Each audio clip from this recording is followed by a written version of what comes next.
There's a moment that happens quietly, without announcement. You're sitting in your living room, light filtering through the window, and the phone rings, an old friend, an invitation. And instead of the automatic, yes, you used to give, you feel nothing, no guilt, no excitement, just a soft, clear preference to stay exactly where you are. After 50, something shifts. Not in your ability to connect, but in your need to. The friendships that once felt essential now feel optional. The social calendar that used to define your worth now feels like a chore you no longer owe anyone. And here's what most people misunderstand. This isn't loneliness. This isn't withdrawal. This is clarity. Schopenhauer once said that the more a person is capable of solitude, the richer their inner world becomes. And after decades of performing, adapting, and maintaining connections that drained more than they gave, you're not losing friends. You're reclaiming your energy. You're choosing peace over performance. You're safeguarding the quiet truth inside you that the world never fully understood. But this isn't even the real part. The real part is what comes next. Let me tell you something most people won't say out loud. For years, I thought something was wrong with me. I'd watch people light up at the idea of a weekend gathering, a dinner party, a reunion, and I'd feel nothing, worse than nothing. I'd feel dread, not because I hated people, but because the act of being around them felt like work, like a second job I hadn't applied for. I remember standing in my kitchen one evening, staring at a text message, an old colleague inviting me to a birthday celebration. 30 people, music, noise. And my first thought wasn't, that sounds fun. It was, how do I get out of this without seeming rude? And then the guilt would come. The voice that said, you're supposed to want this. You're supposed to miss people. What's wrong with you? But here's what I've learned after decades of living this way. There's nothing wrong. There's something different. And that difference isn't a flaw. It's a feature. After 50, your energy becomes sacred. Not because you're old, not because you're tired, but because you've finally lived long enough to understand what energy actually is. It's not just physical stamina, it's emotional currency. And for years, you've been spending it on people, events, and obligations that gave you nothing in return. Think about it. How many conversations have you sat through where you felt absolutely nothing? How many dinners where you smiled, nodded, and counted the minutes until you could leave? How many friendships where you were the one always reaching out, always checking in, always carrying the weight? Carl Jung spoke of the persona, the mask we wear to interact with society. For the first half of our lives, this mask is necessary. It helps us build careers, find partners, and navigate the social hierarchy. But wearing a mask is heavy. It requires constant maintenance. It requires you to suppress the parts of yourself that don't fit the mold. And then one day, usually after the half-century mark, the mask becomes too heavy to carry. You stop. Not out of anger, not out of bitterness, but out of a profound biological exhaustion. The kind of exhaustion that doesn't go away with sleep. The kind that lives in your bones and whispers, I can't do this anymore. And that's when the shift happens. You start to realize that the people you thought you needed, you don't.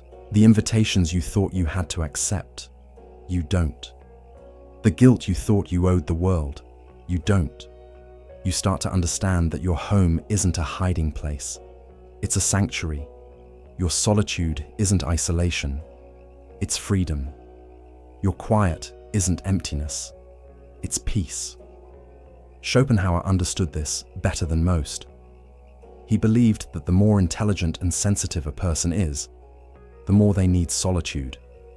Not because they're antisocial, but because their inner world is so rich, so complex, that the external world feels shallow by comparison. When you have a symphony playing in your mind, the noise of small talk feels like an interruption. And after 50, after years of trying to fit into a world that never quite fit you, you finally give yourself permission to stop trying. You stop forcing friendships that feel like obligations. You stop attending events that drain you. You stop pretending that socializing is something you enjoy when, in reality, it feels like a performance you're no longer willing to give. And here's the part that surprises people. When you stop needing friends, you don't become lonely, you become free. Let's go a little deeper, because this isn't just about aging. This isn't just about getting older and wanting to stay home more. This is about something psychological, something that happens when you've lived long enough to see through the illusions that society sells you. For most of your life, you've been told that connection is everything, that friendships are the foundation of a good life, that if you're alone, you're lonely. And if you're lonely, you're broken. But what if that's not true? What if the real psychology of people who stop needing friends after 50 is that they've finally figured out the difference between connection and performance? Because here's the truth. Most friendships aren't real connections. They're social contracts. You show up to their events. They show up to yours. You ask how they're doing. They ask how you're doing. And neither of you tells the truth, because the truth is too heavy, too real, too much. And after years of this, after decades of surface-level conversations and half-hearted connections, you start to realize something. You'd rather be alone than pretend. You'd rather have silence than small talk. You'd rather have your own company than the exhausting performance of being someone you're not. Pay attention to this part, because this is where the psychology becomes unmistakable. When you stop needing friends after 50, it's not because you've given up on people. It's because you've finally given up on the version of yourself that tried to be what everyone else wanted. The version that said yes when you meant no. The version that smiled when you felt nothing. The version that showed up when all you wanted was to stay home. And when that version dies, something else is born. A version of you that knows what it wants. A version that protects its energy. A version that chooses peace over popularity. A version that understands that solitude isn't a punishment, it's a privilege. Rilke once wrote that the only journey is the one within. And after 50, you finally understand what he meant.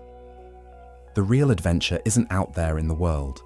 It's in here, in the quiet, in the stillness, in the sanctuary of your own mind.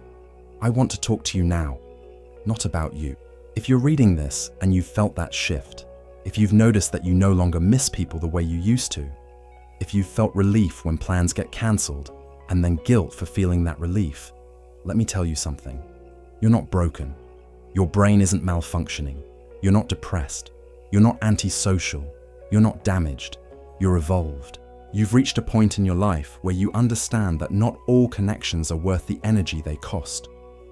Where you've learned that saying no to others is saying yes to yourself. Where you've discovered that the joy of missing out is far greater than the fear of it. And that's not something to apologize for. That's something to celebrate. This quiet shift is happening all over the world. People in their 50s, 60s, 70s, and beyond are waking up to the same realization, that the life they were told to want isn't the life they actually want. That the friendships they were told to maintain aren't worth maintaining. That the peace they find in solitude is more valuable than any social approval they could ever earn. Before we continue to the deeper layers of this transformation, I want to invite you to join this quiet corner of the internet. A place where people who choose solitude over half-hearted connections can finally feel seen. If this resonates with you, consider subscribing.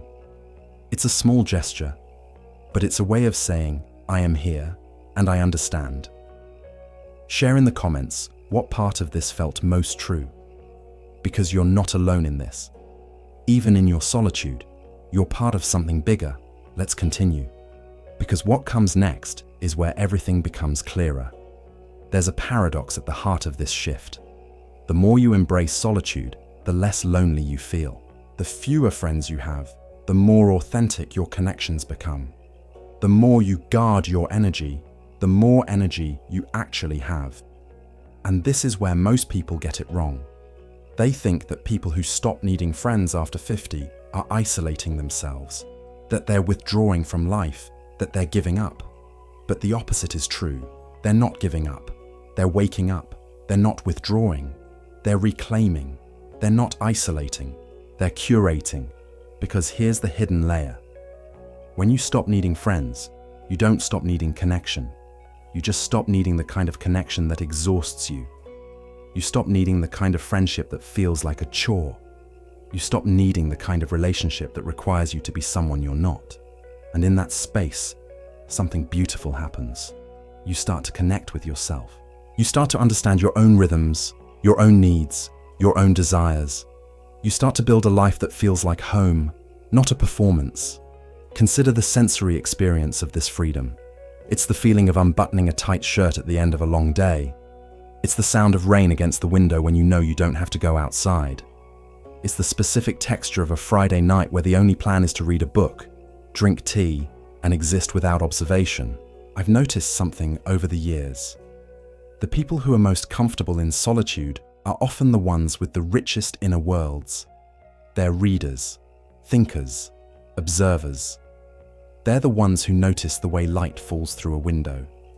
The ones who find meaning in silence. The ones who don't need constant stimulation because they're constantly stimulated by their own thoughts.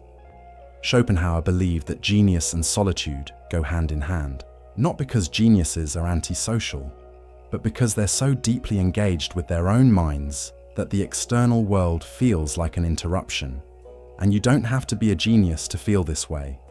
You just have to be someone who values depth over breadth, quality over quantity, peace over noise.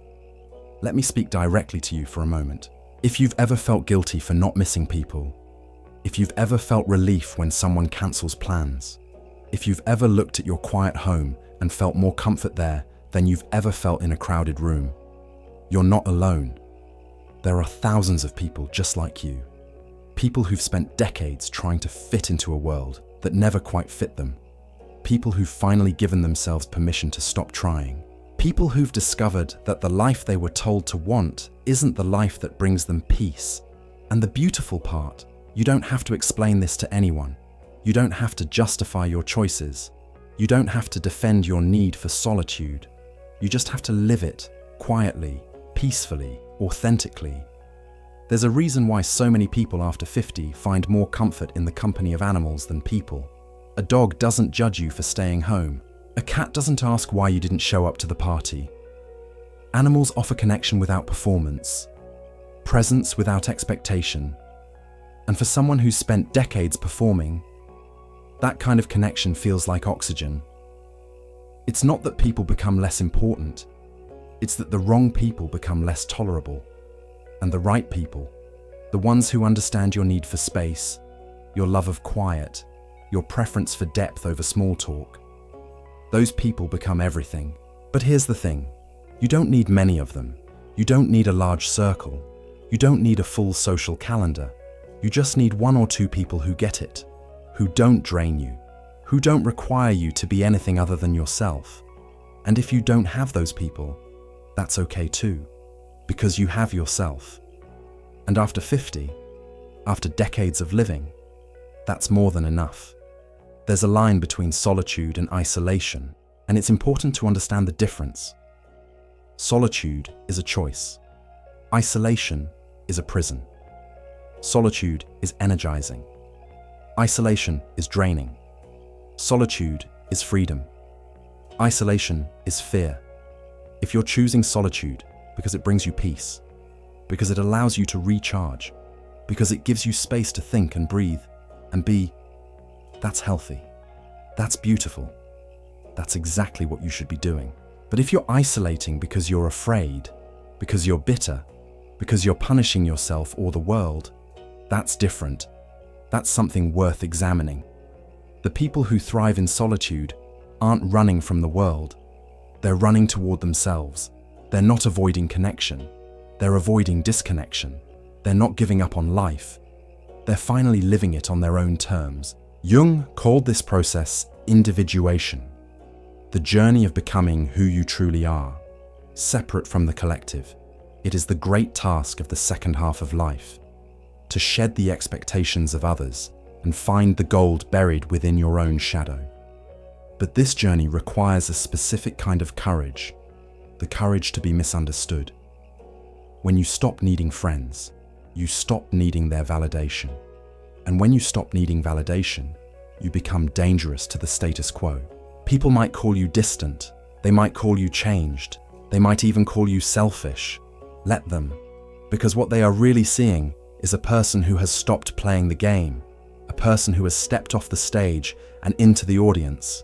You become an observer, and there is a profound power in that role. When you are no longer desperate to be liked, you can finally see people clearly. You see the dynamics, the insecurities, the little plays for power that used to trap you. This is the ultimate detox. You realize that much of what you called friendship was actually just shared anxiety. It was a mutual agreement to complain about the same things, to fear the same things, to validate each other's limitations. When you step away into solitude, those toxic dynamics simply fall away. They cannot survive in the clean air of your own authenticity. You begin to notice that your tolerance for drama hits zero. Not because you are angry, but because you have tasted peace. And once you have tasted the deep, nourishing peace of a life lived on your own terms, the chaos of toxic relationships tastes like poison. You simply spit it out. After 50, you start to realize that time is finite, that energy is precious, that every yes to someone else is a no to yourself.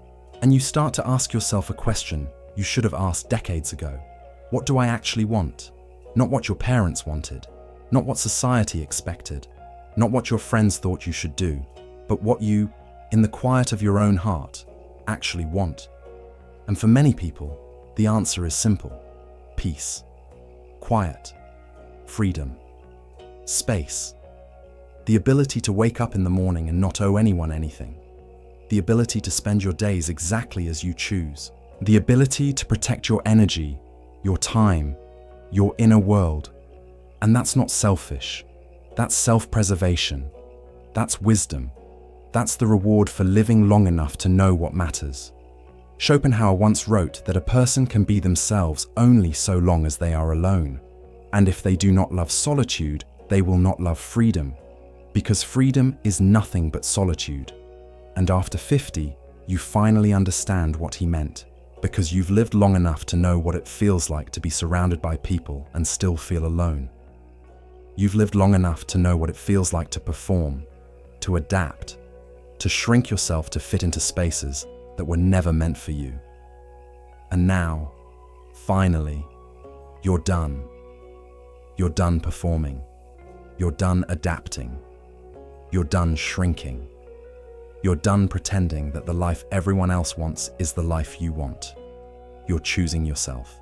You're choosing peace. You're choosing solitude. And that's not a loss, that's a victory. So if you've felt this shift, if you've noticed that you no longer need the friendships you once thought were essential, if you've discovered that your home is your sanctuary and your solitude is your freedom, know this: you're not broken, you're not damaged, you're not missing out. You're exactly where you're supposed to be. And the life you're building, the quiet, peaceful, authentic life you're building, that's the life worth living. Share in the comments what resonated most with you, because this quiet corner of the internet is for people like you. People who understand that solitude isn't loneliness, that peace is more valuable than popularity, that the real psychology of people who stop needing friends after 50 isn't about loss, it's about liberation.